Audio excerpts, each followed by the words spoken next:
నమస్తే, welcome to our channel. AP మాజీ ముఖ్యమంత్రి వైసీపీ అధినేత జగన్మోహన్ రెడ్డికి భారీ షాక్ తగిలిందని చెప్పుకోవచ్చు. మరి జగన్ అక్రమాస్తుల కేసులో వాన్పిక్ ప్రాజెక్ట్ ఏదైతే హైకోర్టులో పిటిషన్ వేసిందో దాన్ని డిస్మిస్ చేయడం, మళ్ళీ వాన్పిక్ ప్రాజెక్ట్స్ వాళ్ళు సుప్రీంకోర్టును అప్రోచ్ అవ్వడం, అక్కడ కూడా ఆ పిటిషన్ డిస్మిస్ అవ్వడం ఏ విధంగా చూడాలి తెలుసుకునే ప్రయత్నం చేద్దాం. దీన్ని విశ్లేషించడానికి మనతో పాటుగా ఉన్నారు సీనియర్ జర్నలిస్ట్ డివి శ్రీనివాస్ గారు. నమస్తే సార్. నమస్తే అమ్మా. జగన్ మోహన్ రెడ్డి అక్రమాస్తుల కేసులో ఒకటైన వాన్పిక్ ప్రాజెక్ట్ గురించి మనం ఆల్రెడీ మాట్లాడుకున్నాం సార్. హైకోర్టులో ఎప్పుడైతే ఆ పిటిషన్ని డిస్మిస్ చేశారో మళ్ళీ ఇప్పుడు వాళ్ళు సుప్రీంకోర్టును అప్రోచ్ అవ్వడం, అక్కడ కూడా వారికి ఎదురు దెబ్బ తగలడం, ఏ విధంగా చూడాలి దీన్ని? జగన్మోహన్ రెడ్డి గారికి భారీ షాక్ తగిలిందని చెప్పుకోవచ్చు అంటారా? అంటే అది వాన్ పిక్ కాదు, అది వైఎస్ పిక్, జగన్ పిక్. ఇది ఇప్పుడు ఆ వాన్ పిక్ ప్రాజెక్ట్స్ లిమిటెడ్ అనేది ఇప్పుడు నిమ్మగడ్డ ప్రసాద్ గారు ప్రముఖ పారిశ్రామికవేత్త, మరి Vadarevu Nizampatnam industrial corridor development అంటూ అది తీసుకున్న ఆ ప్రాజెక్టు 28,000 ఎకరాలు. అప్పుడు రాజశేఖర్ రెడ్డి ఉమ్మడి రాష్ట్ర సీఎంగా ఉన్నప్పుడు ఆ ప్రకాశం జిల్లా, గుంటూరు జిల్లాలో 28,000 ఎకరాలు వాళ్ళు లాక్కున్నారు. రైతుల దగ్గర బలవంతంగా లాక్కున్నారు. ఏదో నామకే వస్తే డబ్బులు ఇచ్చి లాక్కున్న దీంట్లో దానికి ప్రతిగా నిమ్మగడ్డ ప్రసాద్ ఏం చేశారు? జగన్ కంపెనీల్లో పెట్టుబడులు పెట్టారు. దగ్గర దగ్గర 900 కోట్లు, 854 కోట్లు. అదే సాక్షి ఛానల్, సాక్షి పేపర్, ఏంటది జగతి పబ్లికేషన్స్, ఇందిరా టెలివిజన్. అంటే ఇప్పుడు సాక్షి ఛానల్, పేపరు అది జగన్మోహన్ రెడ్డిది కాదు, అది భారతీ మేడంది అసలే కాదు. ఎవరిది? నిమ్మగడ్డ ప్రసాద్. ఇప్పుడు ఆయన డబ్బులే కదా. ఇప్పుడు నువ్వు వెళ్తుంటే దారిలో నీకు సాక్షి బిల్డింగ్లు కనపడతాయి.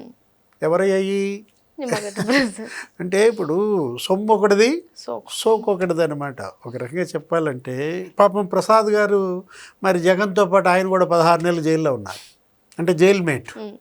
ఇప్పుడు ఇదేంటంటే అమ్మా, ఇది సిబిఐ కేసు నెంబర్ 4. ఇప్పుడు ఆయన పైన సిబిఐ కేసులు ఎన్ని ఉన్నాయి? జగన్ పైన 11 కేసులు ఉన్నాయి.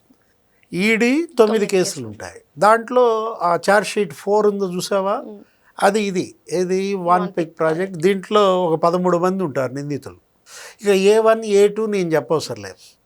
పేటెంట్ ఎవరు? జగన్మోహన్ రెడ్డి, విజయసాయి రెడ్డి. A3 ఈయన ఎవరు? నిమ్మగడ్డ ప్రసాద్. A4 మోపిదేవి వెంకటరమణరావు, అప్పుడు మంత్రి, అదే బీసీ. ఆయన బలయ్యాడు.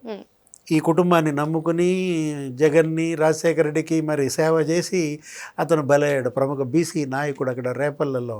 అంటే ఏంటి అసలు ఆయనతో నీ గమ్మత్ చెప్పిన, ఆ ఫైల్ మీద సంతకం ఎక్కడ పెట్టించారంటావు?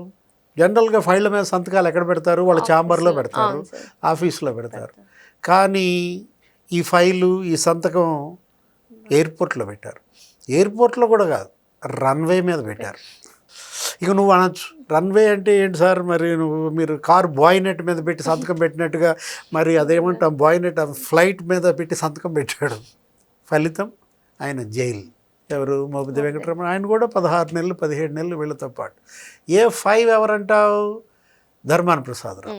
ఇక ధర్మాన ప్రసాదరావు గురించి నేను చెప్పాల్సిన పని ఏముంది? ఆయన అసలు రెవెన్యూ కింగ్, డాన్. కింగ్ ఏముందలే. ఇది అటు రాజశేఖర టైంలో ఆయనే రెవెన్యూ మంత్రి, జగన్మోహన్ రెడ్డి టైంలో ఆయనే రెవెన్యూ మంత్రి. కారణం అంటే ఏంటి? కబ్జాయే మొత్తం. అప్పుడు తుడిచిపెట్టారు తండ్రి పాలనలో. దాని పేరు land mafia, SEZ, special economic zones పేరుతో అసలు ఒక 113 సెజ్ల పేరుతో అప్పుడు లేపేశారు. ఇప్పుడు అసలు ఇదేంటి? ఇది ఇప్పుడు భూరక్ష. జగన్ అన్న భూభక్ష. ఏది అది మనం చూసాం. 13 లక్షల ఎకరాలు అన్యాక్రాంతం. 22A ఏదో చేర్చి పారేసి దాంట్లో 6-7 లక్షల ఎకరాలు అసలు ఎస్సీలు, ఎస్టీలు, దళితులు, బీసీలు. అంటే జగన్ మీటింగుల్లో ఏమని చెప్తుంటాడు? నా ఎస్సీ అంటే అర్థం నీ భూమి నాదే, ఓ ఎస్సీలారా అని. నా ఎస్టీ అంటాడు. అంటే ఏంటి?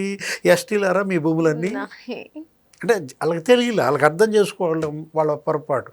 నా ఎస్సీ, నా ఎస్టీ అంటే ఒక మమ్మల్ని బంధుత్వం కలుపుకుంటున్నాడు అనుకున్నారు, కానీ ఆ బంధుత్వం భూమి కోసమని వాళ్ళకి తెలియదు. అంటే ఇప్పుడు ధర్మాన ప్రసాదరావు చెప్పాను. ఇక నెక్స్ట్ మొత్తం బ్యాచ్ ఇక అధికారులు ఎవరు? మన్మోహన్ సింగ్, బ్రహ్మానంద రెడ్డి, శామ్యూల్, సీనియర్ IASలు, IRSలు బలయ్యారు.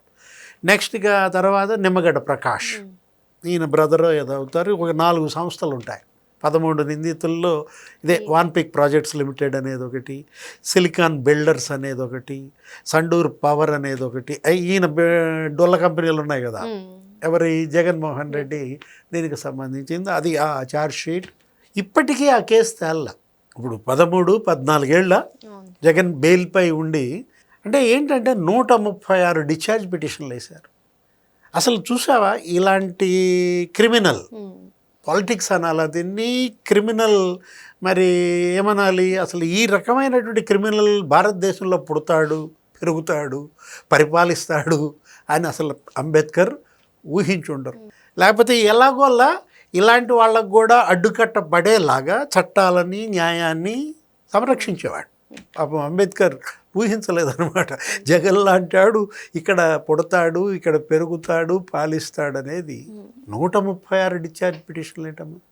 ఇంకా నయ్యం ఆ విజయ్ మాల్యా ఆ బ్యాచ్ ఉంది చూసావా, లండన్ బ్యాచ్, ఎవరు నీరబ్ చోక్సీ, నీరబ్ మోడీ, లలిత్ మోడీ, చోక్సీ, ఈ బ్యాచ్ పారిపోయారు. కానీ శుభ్రంగా వాళ్ళ రాష్ట్రాల్లో వాళ్ళు కూడా పార్టీ పెట్టేసుకుంటే, ఇప్పుడు ఈయన వైఎస్ఆర్ కాంగ్రెస్ లాగా మాల్యా కాంగ్రెస్, కర్ణాటక సీఎం అయిపోయేవాడు విజయ్ మాల్యా.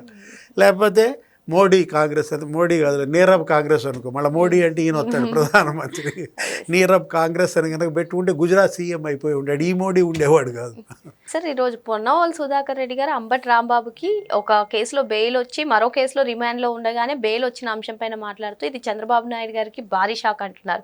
మరి ఇప్పుడు ఈ వాన్పిక్ ప్రాజెక్ట్లో వచ్చినటువంటి తీర్పు జగన్మోహన్ రెడ్డి గారికి షాక్ అవుతుందంటారా? అంటే షాక్ అల్లా, నువ్వు కొంచెం లైటర్ వేలో వెళ్తున్నావు. ఏమన్నాడు, నీకే కొంచెం మొహమాట వేసినట్టుంది. మొన్న వాళ్ళు చంపపెట్టు అన్నాడు. ఇప్పుడు అంబటి రాంబాబు కంటే ఒక కేసులో బెయిల్ వచ్చిందంట, అది చంద్రబాబుకి చంపపెట్టు అంటాడు. ఇప్పుడు వాన్పిక్ ప్రాజెక్టుకి మరి ఎవరు సుప్రీంకోర్టు డిస్మిస్ చేసింది. ఇది ఎవరికి చంపపెట్టు, జగన్మోహన్ రెడ్డికి చంపపెట్టా, పొన్నవోలు సుధాకర్ రెడ్డికి చంపపెట్టా? ఇప్పుడు ఒకటి ఇక్కడ మనం చూడాల్సింది, ఇవన్నీ పొలిటికల్గా మాట్లాడటంగా, లోపాలని లోపాలుగా మాట్లాడాలి, న్యాయాన్ని న్యాయంగానే చూడాలి. ఎన్నాళ్ళు తప్పించుకుంటారమ్మా? ఎన్నేళ్ళు జగన్మోహన్ రెడ్డి, ఇప్పుడు 14 ఏళ్ళు అయింది. ఇప్పుడు ఎన్ని నెలలు ఆయన జైల్లో ఉన్నాడు? 16 నెలలు. అంటే 16 ఏళ్ల దాకా ఈ కేసు తేలదా? అంటే ఇప్పటికి ఎంత 13 అయిపోయినట్టుంది, ఇంకో 3 ఏళ్ళు లాగుతారా? అంటే 16 నెలలు జైలు వేశారు కాబట్టి నెలకు 1 సంవత్సరం లాగినట్ట. ఇది మనం అడిగే ప్రశ్నలు కాదు. జనంలో దీనిపై తీవ్రమైన చర్చ, ఆందోళన. అసలు వ్యవస్థ మీద నమ్మకం పోతుంది. సామాన్యుడు ఇవాళ న్యాయస్థానానికి ఎందుకు కట్టుబడి ఉండాలి? కోర్టులకు నేను ఎందుకు బద్ధుణ్ణి కావాలి? పోలీసుని నేను ఎందుకు లెక్క చేయాలి? జగన్కో న్యాయం, సామాన్యుడికో న్యాయమా? ఇవాళ మనం వేసే ప్రశ్నలు కాదు. ఇప్పుడు జనం బాగా తెలివి మీరారు. ఇప్పుడు ఇంత ముందులాగా కాదు, బయట ఏం జరుగుతోంది, లోపల ఏం జరుగుతోంది అన్నీ వాళ్ళకి తెలుసు అన్నమాట. అంటే జగన్మోహన్ రెడ్డి ఇవాళ న్యాయ వ్యవస్థతో ఒక బంతి ఆట ఆడుతున్నాడు. ఏంటి, ఫుట్బాల్ తంతనాడు. ఒక రకంగా చెప్పాలంటే ఏంటి, బంతిగా మారిందా వ్యవస్థ? జగన్ కాళ్ళ కింద ఫుట్బాల్ అయిందా? దర్యాప్తు వ్యవస్థ కానీ లేకపోతే ఈ న్యాయ వ్యవస్థ కానీ ప్రశ్నించుకోవాలి, వాళ్ళని వాళ్ళు విశ్లేషించుకోవాలి, వాళ్ళని వాళ్ళు ప్రశ్నించుకోవాలి. అంటే డబ్బుతో ఏదైనా కొంటాడా? అంటే చట్టం డబ్బుకి సాగిల పడుద్దా? న్యాయం డబ్బుకి లోబడుద్దా? కనపడుతోంది కదా. ఆయన దగ్గర డబ్బు ఉంది, అందుకే 14 ఏళ్ళుగా బెయిల్పై ఉన్నాడు. ఆయన ఎవరో సిబిఐ డైరెక్టర్ నాగేశ్వరరావు కూడా మాట్లాడాడు. ఆయన రిటైర్డ్ డీజీపీ ప్రకాష్ సింగ్ ఎవరు ఉన్నారు పంజాబ్, ఆయన కూడా మాట్లాడాడు. అసలు ఎలా సాధ్యం, ఒక ఆర్థిక నేరస్తుడు 13 ఏళ్ళు బెయిల్పై ఎలా ఉంటాడు అని ఎవరు చెప్పాలి సమాధానం? నవ్వుకుంటున్నాడు జగన్మోహన్ రెడ్డి తన యొక్క గేమ్. అతనికి ఇది ఒక క్రీడగా మారింది. ఏది, ఇదొక వికృత క్రీడ. ఈ వికృత క్రీడకి న్యాయ వ్యవస్థ బలవడమే విషాదం. మరో అంశంతో మళ్ళీ కలుద్దాం. Thank you sir. నమస్తే.